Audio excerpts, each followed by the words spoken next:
Hello everyone, welcome to my YouTube channel learn with Kanika.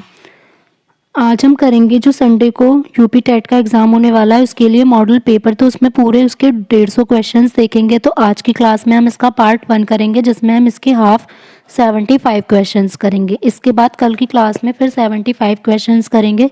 तो आप comment section में ज़रूर बताइएगा कि आपका स्कोर 75 में से कितना हुआ। और इसमें हम सारे ही पार्ट्स करेंगे सीडीपी, ईवीएस, मैथ्स, इंग्लिश और हिंदी के। तो अगर आपको वीडियो अच्छी लगे तो इसे लाइक एंड शेयर ज़रूर कीजिएगा। साथ ही अगर चैनल पर नए हैं तो चैनल को सब्सक्राइब करना ना भूलें। फर्स्ट हमारे जो 30 क्वेश्चंस हैं, क्योंकि 150 जब टोटल होंगे दोनों पार्ट्स को मिलाकर तो 30 आएंगे 5 सब्जेक्ट्स के। तो जो 30 क्वेश्चंस हैं पहले इसमें है सीडीपी के, बाल विकास के। तो क्वेश्चन फर्स्ट है, वृद्धि तथा विकास प्रारंभ होता है। तो जो वृद्धि तथा विकास है वो कब प्रारंभ होता है?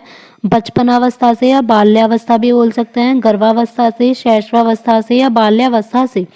तो जो बच्चे की वृद्धि और विकास है, डेवलपमेंट और उसकी ग्रोथ है, वो गर्भावस्था से ही प्रारंभ हो जाती है। तो आंसर आ जाएगा हमारा ऑप्शन बी।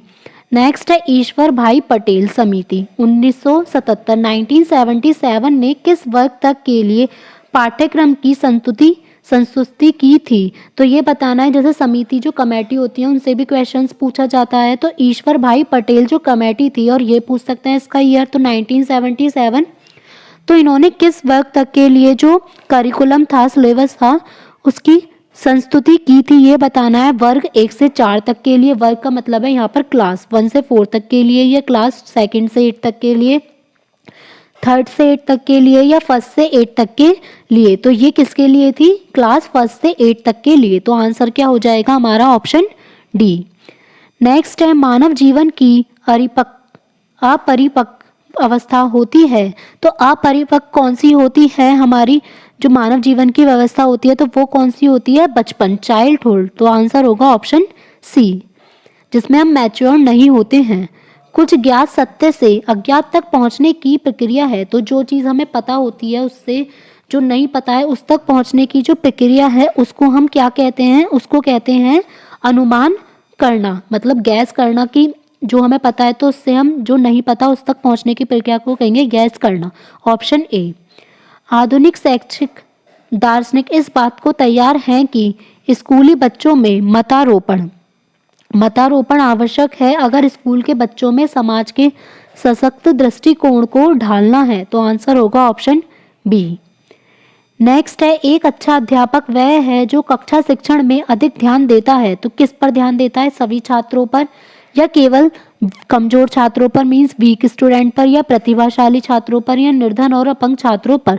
तो एक अच्छा अध्यापक जो होगा, गुड टीचर, वो होगा जो सभी छात्रों पर ध्यान देगा। तो आंसर होगा ऑप्शन ए। अध्यापक को भड़कीली वेशभूषा नहीं पहननी चाहिए क्योंकि इससे छात्रों पर अच्छा असर नहीं पड़ता है। अध्यापक आदर्श का प्रतिबिंब होता है। अभी 2 ऑप्शंस और ऊपर है, वैसे इसका जो सही आंसर है वो है अध्यापक को जो भड़कीली या चटकीली जो यूनिफॉर्म है वो इसलिए नहीं पहनना चाहिए क्योंकि इससे छात्रों पर अच्छा असर नहीं पड़ता है। तो इसके 2 ऑप्शन भी जो थे वो देख लेते हैं हम। ये थे हमारे, अध्यापक आलोचना का पात्र होता है या अनावश्यक व्यय बढ़ता है। तो ये दोनों भी सही नहीं होंगे, इसमें ऑप्शन ए ही हमारा ठीक होगा। नेक्स्ट है कक्षा में शांत वातावरण तभी रह सकता है जब केवल छात्रों का सहयोग हो, मनोरंजक कहानियां सुनाई जाएं, अध्याय और छात्रों में परस्पर सहयोग हो, या फिर कठोर अनुशासन हो। तो कक्षा में शांत वातावरण जो है वो केवल तभी रह सकता है जब अध्याय और छात्रों, ये यहाँ पर आएगा अध्यापक और छात्रों में परस्पर सहयोग हो। आप अपने बच्चों का प्रवेश ऐसी संस्था में कराने का प्रयत्न करेंगे या करेंगी जिसमें छात्र के चतुर्मुखी विकास, मतलब पूरा जो सर्वांगीण विकास है उस पर ध्यान दिया जाता हो, कठोर अनुशासन हो, नकल करके पास करने की सुविधा हो, या समृद्ध व्यक्ति के बच्चे पढ़ते हों। तो कैसे में एडमिशन कराएंगे हम, कैसे स्कूल में एडमिशन कराएंगे जहाँ पे उसका चतुर्मुखी विकास मतलब सर्वांगीण विकास पर ध्यान दिया जाता हो। Option A. एक अध्यापक को सादी वेशभूषा में रहना चाहिए क्योंकि छात्रों को सादा जीवन की प्रेरणा मिलती है या इससे आध्यात्मिक शक्ति का विकास होता है। वेशभूषा उच्च चिंतन का प्रतीक है या अनावश्यक व्यय बचाता है। तो इससे छात्रों को हमेशा सादा जीवन जीने की प्रेरणा मिलती है। Option A. अच्छे छात्रों को प्रोत्साहन देने के लिए उनसे मैत्रीपूर्ण व्यवहार किया जाए, उनकी प्रशंसा की जाए, उन्हें कक्षा में दायित्वपूर्ण कार्य दिया जाए, या सभी। तो जो प्रोत्साहन देने के लिए, उन्हें आगे बढ़ाने के लिए, ये हमारा मैत्रीपूर्ण व्यवहार भी आएगा, उनकी प्रशंसा भी की जानी चाहिए और दायित्वपूर्ण कार्य भी दिया जाए। तो आंसर होगा ऑप्शन डी, उपरोक्त सभी। एक अध्यापक के रूप में शिक्षक अभिभावक एसोसिएशन में आप अभिभावकों को सावधान रहने के लिए कहेंगे, सक्रिय भाग लेंगे, प्रधानाचार्य का पक्ष प्रस्तुत करेंगे या स्कूल की गलत नीतियों का भंडाफोड़ करेंगे। तो एक अध्यापक के रूप में हम क्या करेंगे, सक्रिय भाग लेंगे, ऑप्शन बी। प्रत्येक व्यक्ति का विकास किस आयु में चरम सीमा तक पहुंच जाता है? तो चरम सीमा तक जो पहुंच जाता है वो 21 वर्ष तक पहुंच जाता है, ऑप्शन ए, जो कि किशोरावस्था में आती है। शैशवावस्था की उम्र है, तो जो चाइल्डहुड है उसकी एज क्या होती है, 0 से 2 साल, ऑप्शन ए। एक सफल अध्यापक के लिए आवश्यक है कि वह छात्रों की सभी बातें मानता हो, देखने में सुंदर हो, छात्रों को भली प्रकार विषय ज्ञान देता हो, ऑप्शन सी। और डी था मीठी भाषा बोलता हो, ये भी नहीं होगा। नेक्स्ट है, अध्यापक को अपनी जानकारी नवीनतम बनाए रखने के लिए शैक्षिक गोष्ठियों में भाग लेना चाहिए, बिल्कुल ठीक है। विषय से संबंधित नवीन साहित्य का अध्ययन करना चाहिए, ये भी ठीक है। दैनिक समाचार पत्रों को मतलब न्यूज़पेपर को डेली पढ़ना चाहिए ताकि उसकी जो नॉलेज है वो अपडेट होती रहे। तो आंसर होगा उपयुक्त सभी कार्य करने चाहिए। किसी छात्र को पीट देने के बाद पता चलता है कि वह तो निर्दोष था, कि उसकी कोई गलती नहीं थी, तो ऐसे में आप क्या करेंगे? छात्र से क्षमा याचना करेंगे, कोई चिंता नहीं करेंगे, पश्चाताप करेंगे, या छात्र से एकांत में अपनी भूल प्रकट करेंगे? जब हम किसी निर्दोष बच्चे को पीट देंगे तो क्या करेंगे? छात्र से क्षमा याचना करेंगे, उससे माफी मांगेंगे, ऑप्शन ए। एक शिक्षक की पसंद का वह छात्र होता है जो अधिक आज्ञापालक हो, अधिक क्रियाशील हो, उच्च परिवार का हो या अधिक स्वस्थ हो। तो जो शिक्षक का एक फेवरेट जो बच्चा होता है वो क्या होता है? जो सबसे ज्यादा अधिक क्रियाशील हो, ऑप्शन बी। एक प्रखर बुद्धि बालक यदि कक्षा में अनुशासनहीन हो रहा हो तो उसे कठोर दंड दिया जाना चाहिए, अभिभावक से शिकायत करनी चाहिए, उसकी समस्या को समझने का प्रयास करना चाहिए या उसकी परवाह नहीं करनी चाहिए? तो क्या होगा इसमें आंसर? उसकी समस्या को समझने का प्रयास करना चाहिए, ऑप्शन सी। एक छात्र कक्षा में लगातार 2 वर्षों से अनुत्तीर्ण मीन्स फेल हो रहा है, तो कक्षा अध्यापक के रूप में आप क्या करेंगे? तो उसकी असफलता के कारणों का पता लगाएंगे, ऑप्शन ए। पहले भारतवर्ष में अधिकतर वृद्धजन बाल विवाह के लिए उत्साहित रहते थे। क्योंकि ये बताना है कि जो पहले बाल विवाह होते थे वो क्यों होते थे? पहले विवाह करने से जल्दी बच्चे होते हैं, वह जिम्मेदारियां से जल्दी मुक्त हो जाते हैं। विवाह जल्दी करने से बच्चों के किशोरावस्था की भावनाओं में भटकने का भय नहीं रहता था, या फिर विवाह के खर्च से जल्दी मुक्त हो जाने के कारण। तो वो इसलिए करते थे, विवाह जल्दी कर देने से बच्चों के जो अडल्टहुड है उसमें जो उनकी भावनाएं चेंज होती हैं, उनमें भटकने का उन्हें कोई भय नहीं रहता था, ऑप्शन बी। आपका मित्र बीमार है और उसे कैंसर है, तो आप क्या करेंगे? ये हमें ऑप्शन के थ्रू बताना है। तो इसमें दे रखा है मित्र से उसका रोग नहीं बताएंगे, तो ये तो गलत है। मित्र के परिवारजनों को उसके रोग के बारे में बताएंगे, उन्हें धैर्य रखने के लिए कहेंगे, तटस्थ रहेंगे, ये आएगा इसमें सही आंसर। मित्र को उसकी बीमारी से अवगत कराएंगे, वे सही प्रकार से चिकित्सा कराने में सहयोग देंगे, ऑप्शन डी। विद्यालयों का भावी पीढ़ी के भविष्य को निर्मित करने में अमूल्य योगदान है, क्योंकि बालक में असीमित प्रतिभा व क्षमता होती है जिसके विकास में अध्यापकों का प्रमुख योगदान होता है। बाल्यावस्था से ही विद्यार्थी अध्यापक की आज्ञा सर्वोपरि समझते हैं। अध्यापक को विद्यालय में छात्रों को जानने व समझने का पर्याप्त समय मिलता है, तो इसमें आंसर होगा हमारा ऑप्शन डी, उपरोक्त सभी। अनुसूचित जाति के बालक आपके विद्यालय में पढ़ते हैं, तो आप बालकों की सहायता करेंगे ताकि जो छात्रवृत्ति सरकार उनके लिए विद्यालय को प्रदान करती है उन्हें प्राप्त हो सके। बालक के व्यक्तित्व को प्रभावित करने वाले पर्यावरण के संबंधी कारक कौन कौन से हैं? समाज तथा संस्कृति का प्रभाव भी है, स्कूल का प्रभाव भी है, घर परिवार का प्रभाव भी है। तो आंसर होगा ऑप्शन डी, उपयुक्त सभी। अपने घर में कार्य करने वाले सहायक सेवकों के जीवन स्तर को ऊंचा उठाने के लिए परिवार नियोजन के लिए शल्य क्रिया करवाने में उनकी हर संभव सहायता करेंगे, जिसमें उन्हें सवेतन अवकाश देना भी है और जिससे आपके घरेलू कार्य में व्यवधान होगा। Option A. एंडोमार्फिक व्यक्ति होते हैं, तो एंडोमार्फिक व्यक्ति जो है वो कौन से होते हैं ये बताना है। छोटे और मोटे, प्रसन्नचित, चिड़चिड़े या दुबले और लंबे। तो जो एंडोमार्फिक व्यक्ति होते हैं वो कौन से होते हैं, छोटे और हाइट में छोटे और मोटे। नेक्स्ट है, कौन सा कथन व्यक्तित्व के पर्सनैलिटी के स्वरूप को स्पष्ट करता है।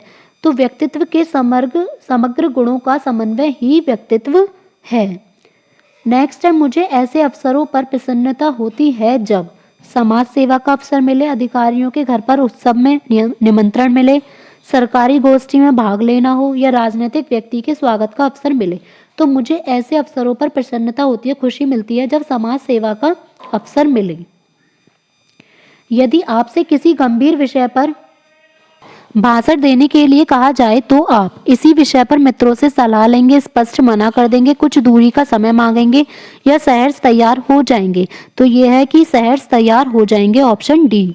ओजोन ऑक्सीजन का एक रूप है। अब यहाँ तक 30 जो क्वेश्चंस थे हमारे CDP के हो गए हैं। अब यहाँ पर है 31 से हमारे EVS पर्यावरण अध्ययन के क्वेश्चंस, जिसमें साइंस के भी होंगे और कुछ करंट अफेयर्स भी आ जाते हैं और SST के। ओजोन जो है हमें पता है ओजोन गैस है जो कि ऑक्सीजन का एक रूप है, जिसका सूत्र क्या होता है O3 और ऑक्सीजन का होता है O2। राज्य का यह कर्तव्य होगा कि वह पर्यावरण को बनाए रखे और उसे सुधारे और देश के वनों व वन्य जीवों की रक्षा करे। यह उक्ति संविधान के किस अनुच्छेद में दी गई है। तो यह कौन सा अनुच्छेद है, 48A। Option A. पादप व जंतुओं की दुर्लभ जातियों का संरक्षण करने के उद्देश्य से किस संघ की स्थापना की गई है। तो पौधे और जंतुओं की जो दुर्लभ जातियां हैं उनको संरक्षण करने के लिए जो स्थापना की गई है उसका नाम है IUCN। Option B. अम्ल या अम्लीय वर्षा, एसिड रेन जो होती है वो क्या है ये बताना है। वर्षा के साथ रसायन की वृष्टि, वर्षा के साथ CO2 की वृष्टि या वर्षा के साथ धूल की वृष्टि। तो जो एसिड रेन होती है उसमें क्या होता है, सल्फर और नाइट्रोजन के ऑक्साइड। तो वर्षा के साथ सल्फर व नाइट्रोजन के ऑक्साइड H2SO4 और HNO3। तो आंसर हो जाएगा ऑप्शन डी। नेक्स्ट है, अत्याधुनिक काल में निम्नलिखित में से कौन सा प्रदूषण का कारक है। तो ये जो आधुनिक काल है उसमें प्रदूषण का जो मेन कारक है वो है रेडियोधर्मी तत्व। Option A, radio active elements. जीवाणु, एक्टिनोमाइसीस व कवक को कहते हैं, इन सबको कहते हैं अपघटक, डीकम्पोजर्स। Option B. नेक्स्ट है अब हमारा, पर्यावरण में अवांछनीय परिवर्तन करने से कौन सा संकट उत्पन्न होने लगा है। तो पर्यावरण में अवांछनीय परिवर्तन करने से पारिस्थितिक संकट उत्पन्न होने लगा है। पोषण की दृष्टि से अपघटक कैसे होते हैं, जो डीकम्पोजर्स थे, जो कवक होते हैं वो कैसे होते हैं ये बताना है। तो ये होते हैं मृतोपजीवी। तो जो मर जाते हैं जीव जंतु वगैरह उनसे जो अपना खाना प्राप्त करते हैं उनको बोलेंगे मृतोपजीवी। हाइड्रोकार्बन के अपूर्ण ज्वलन से, जो भी कोई हाइड्रोकार्बन है अगर वो पूरा नहीं जलता है तो उससे बनने वाला जो पॉल्यूटेंट है वो फुसफुस कैंसर का कारण है। तो ऐसा कौन सा पॉल्यूटेंट है, तो ये है 3,4-बेंजीपायरीन। नेक्स्ट है, भौगोलिक निकटवर्ती जलाशय में शैवाल ब्लूम की उत्पत्ति से जल गंदा, हरा व प्रदूषित होने लगा। इसका कारण क्या है, इसका कारण है जल में अपमार्जक व वाहित मल की अधिकता होना। कनाडा में शीतोष्ण कोड़धारी वन काटने का व्यवसाय करने वाले लोगों को क्या संज्ञा दी जाती है, मतलब उन्हें क्या कहा जाता है, उन्हें कहा जाता है लंबरजैक। साल, सौगौन, बांस, सीसम किस बायोम के वृक्ष हैं। ये कौन से बायोम के वृक्ष होते हैं, मानसूनी बायोम के वृक्ष। Option B. पादप वृद्धि हेतु सबसे उपयुक्त है, तो पौधों की ग्रोथ के लिए, प्लांट्स की ग्रोथ के लिए जो सबसे इम्पोर्टेंट है वो होती है कौन सी मिट्टी, दोमट मिट्टी। घास स्थलीय पारितंत्र में संख्या का जो पिरामिड होता है वो कैसा होता है, ये नॉर्मली पूछा जाता है ऊर्जा का भी और ऐसे ही संख्या का भी। तो जो संख्या क्या होता है वो कैसा होता है, सीधा। Option B. क्योटो संधि में कौन से देश सम्मिलित नहीं हैं। तो क्योटो संधि में जापान और डेनमार्क भी थे, फ्रांस और जर्मनी भी, और इंग्लैंड और USA भी। लेकिन जो यूएसए और ऑस्ट्रेलिया दिया, लेकिन ऑस्ट्रेलिया नहीं था, इसमें यूएसए था, तो इसीलिए आंसर हो जाएगा ऑप्शन ए। त्वचा कैंसर की दर में वृद्धि का प्रमुख कारण है, तो जो स्किन कैंसर हो जाता है अगर वो बढ़ता है तो उसका जो प्रमुख कारण है वो होता है दृश्य प्रकाश में विजिबल रेज जो होती हैं उसमें पराबैंगनी अल्ट्रावायलेट रेज की वृद्धि। नेक्स्ट है अम्ल वर्षा। जो एसिड रेन था वो हमने अभी पढ़ा था कि उसका मेन जो अवयव है, मेन कंपोनेंट्स हैं उसके, वो क्या क्या हैं। तो जो उसके मेन कंपोनेंट्स आ जाएंगे, एक तो सल्फ्यूरिक अम्ल होता है और एक नाइट्रिक अम्ल होता है। तो इसमें ऑप्शन में जो है केवल वो सल्फ्यूरिक अम्ल है, तो यही हो जाएगा H2SO4। नेक्स्ट है पर्यावरण अध्ययन समाहित करता है। पर्यावरण अध्ययन में जलमंडल भी आता है, वायुमंडल और जैवमंडल भी आएगा, स्थलमंडल भी आएगा, तो सारे मंडल आते हैं, तो इसीलिए हो जाएगा ऑप्शन ये सभी। रेडियोधर्मी स्ट्रोंशियम जो ऊपर से गिरता है, तो स्ट्रोंशियम तो सब में दिया गया, ये बताना है उसका परमाणु भार जो है वो कौन सा वाला है, तो ये है SR90, स्ट्रोंशियम 90। नेक्स्ट है पृथ्वी के वायुमंडल में ओजोन O3 की उपस्थिति क्या करती है। तो हमें पता है कि ओजोन क्या करती है, पृथ्वी यूवी किरणों के जो अल्ट्रावायलेट किरणें हैं इनके प्रभाव को कम करती है, जिसकी वजह से ही अगर त्वचा कैंसर, स्किन कैंसर हो जाता है अगर यूवी किरणें पृथ्वी तक पहुंचती हैं तो। ओजोन की परत कहाँ पर होती है, वायुमंडल के नीचे, वायुमंडल के नीचे और स्थलमंडल के ऊपर, या दोनों में। तो ये आएगा, जो ओजोन परत होती है वो हमेशा वायुमंडल के ऊपर मौजूद होती है, एटमॉस्फेयर के ऊपर, ऑप्शन डी। मैदानी क्षेत्रों में पारिस्थितिक संतुलन को कायम रखने हेतु वन आवरण का न्यूनतम प्रतिशत क्या है। तो मैदानी क्षेत्रों में जो पारिस्थितिक संतुलन को अगर हम नियंत्रण में रखना चाहते हैं तो वन आवरण जो है वो कम से कम 25% जरूर होना चाहिए। नेक्स्ट है रेडियो सक्रिय अपशिष्टों को का बहुत दूर दूर फैलाव या रिसाव होता है, तो ये होता है बहुत ही थोड़े समय में। मानव आबादी की अनियंत्रित वृद्धि बहुत बड़ा कारण है, किस चीज़ का कारण है ये बताना है, तो ये आएगा भोजन, वस्त्र व आवास की कमी का। नदियों का तापीय प्रदूषण, नदियों को तापीय प्रदूषण से रोका जा सकता है, किसके द्वारा रोका जा सकता है, ताप बिजली घरों से निकले गर्म पानियों को नदी में डालने से रोककर। गमलों में रखे गए घरों में साज सज्जा की सामग्री के कृत्रिम पारितंत्र को, जो आर्टिफिशियल इकोसिस्टम बनाया जाता है, उसको क्या कहा जाता है, तो ये हमारा आएगा इकोसिस्टम जो, तो ये हमारा हो जाएगा 56 का एक्वेरियम, जिसमें हम फिश रखते हैं तो उसे ही बोलेंगे एक्वेरियम। नेक्स्ट है मृदा परिवर्तन को कहते हैं, तो जो सॉइल चेंज होता है उसको क्या बोलेंगे, मृदा जनन, ऑप्शन ए। मानव निर्मित पारिस्थितिक तंत्र है, जो मैन मेड पारिस्थितिक तंत्र होता है उसको बोलते हैं फसल पारितंत्र, क्योंकि वन तो नेचुरल होते हैं, जल का भी नेचुरल आएगा और घास का भी, लेकिन जो फसल का है वो आ जाएगा मानव निर्मित। किस तीव्रता की ध्वनि प्रदूषक बन जाती है, तो हमेशा ध्वनि की जो तीव्रता है वो डेसिबल डीबी में नापी जाती है, तो बतानी है किससे ज़्यादा, किस तीव्रता की जो ध्वनि होती है वो पॉल्यूटेंट का वर्क करती है, तो वो होती है 100 डीबी, मतलब 100 डेसिबल। ईवीएस का लास्ट क्वेश्चन है कि पारितंत्र में बाज का स्थान है, तो बाज क्या होता है, सर्वोच्च उपभोक्ता होता है, उपभोक्ता होता है द्वितीय श्रेणी का उपभोक्ता होता है या प्रथम श्रेणी का, तो जो बाज होता है वो सबसे ऊपर का उपभोक्ता आएगा, तो सर्वोच्च उपभोक्ता। अब इसके बाद के हैं हमारे इंग्लिश के, तो इसमें इंस्ट्रक्शन हमें दिए हुए हैं, read the poem given below and answer the questions the following by choosing the most appropriate option. तो ये हमें पोएम दी गई है। क्वेश्चन फर्स्ट है कि what is the central idea of the poem. Central idea मतलब उसमें जो मेन बताया गया है वो क्या चीज़ है, तो पोएम पढ़ के देखते हैं पहले।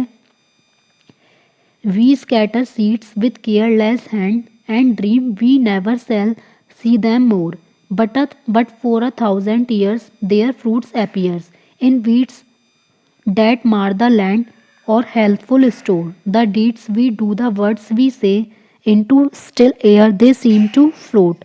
We count them ever past, but they sail fast. In the dread judgment they and we shall meet. तो इसमें ऑप्शंस दिए गए हैं कि our past actions and words are of concern and accounted for one day of judgement. Next में दिया गया है कि our past actions are meaningless, तो ये तो होगा ही नहीं। Whatever we have done in the past is not concern for us, whatever we have said in past is not of concern for us. तो इसमें जो सही होगा वो ये होगा कि जो हमारे पास्ट एक्शंस एंड वर्ड्स हैं वो भी कंसर्न किए जाते हैं और उनसे भी एक ना एक दिन कोई ना कोई जजमेंट ज़रूर निकलता है। तो आंसर होगा ऑप्शन ए। नेक्स्ट है, इसमें भी हमें यही पोयम थी और इसका क्वेश्चन पढ़ के बताना है कि क्या आंसर होगा। Which of the following statement is true in the context of poem, कि कौन सी स्टेटमेंट ट्रू है। The efforts of our good actions are compare to weeds, जो गुड एक्शंस हैं उनका कंपेयर वीड्स से तो हो नहीं सकता, क्योंकि जो वीड्स होते हैं वो प्लांट्स में नेगेटिव में होते हैं, कि जो दूसरे पौधे छोटे छोटे उगाते हैं जो उनके न्यूट्रिएंट्स खा जाते हैं। तो ऑप्शन ए तो हमारा हो जाएगा रॉन्ग। इसमें होगा सही answer the effects of our good or bad actions remains forever, कि हमारे अच्छे और बुरे कामों का जो इफेक्ट है वो हमेशा ही रहता है। अब नेक्स्ट है, what does the following mean in the dread judgment they and we shall meet. इसका जो मीनिंग है वो क्या है। इसका मीनिंग आएगा on the day of judgment we meet the dreadful consequences of our actions. तो ऑप्शन सी।